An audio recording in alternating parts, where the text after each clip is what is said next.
Magandang araw po sa inyo lahat. Update po tayo sa ating tanim na siling panigang. No, na ang variety po ay ang Laba F1 ng S-West.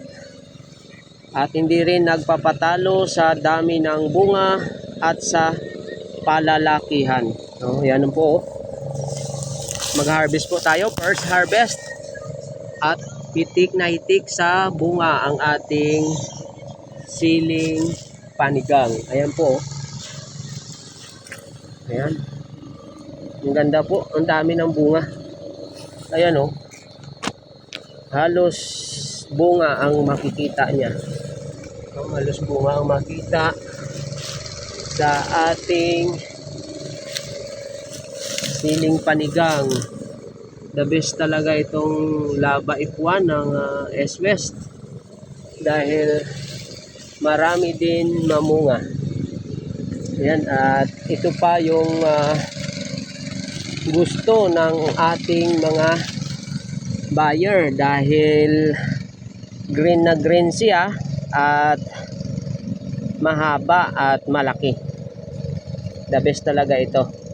Ito po ang ating itanim dahil matibay po ito sa natagal po ito sa matagal itong malanta. No, itong gusto ng mga nasa market.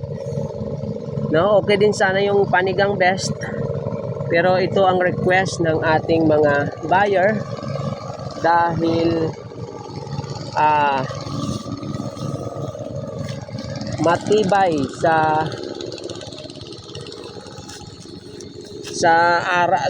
matibay sa natagal siya sa matagal ang buhay niya, no? Matagal lumambot.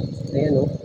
Ang liit lang ito na So hindi nga din ito natin masyado nalagaan dahil busy tayo, pero bukas padamuhan natin to at lagyan natin ng abono ito. Pero ayan, ang ganda, daming mamunga ito, no? Ayan, no? Grabe mamunga itong yung Laba F1. Ayan. Ang lalaki pa. Ang gaganda. Ayan po.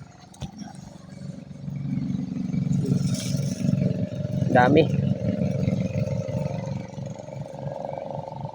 Gustong gusto po ito ng palengke. Dahil matibay po ito. Matagal matuyo. Salamat po sa inyo. Naway ingatan tayo ng ating Panginoon. Please subscribe and follow naman po. Salamat po sa lahat.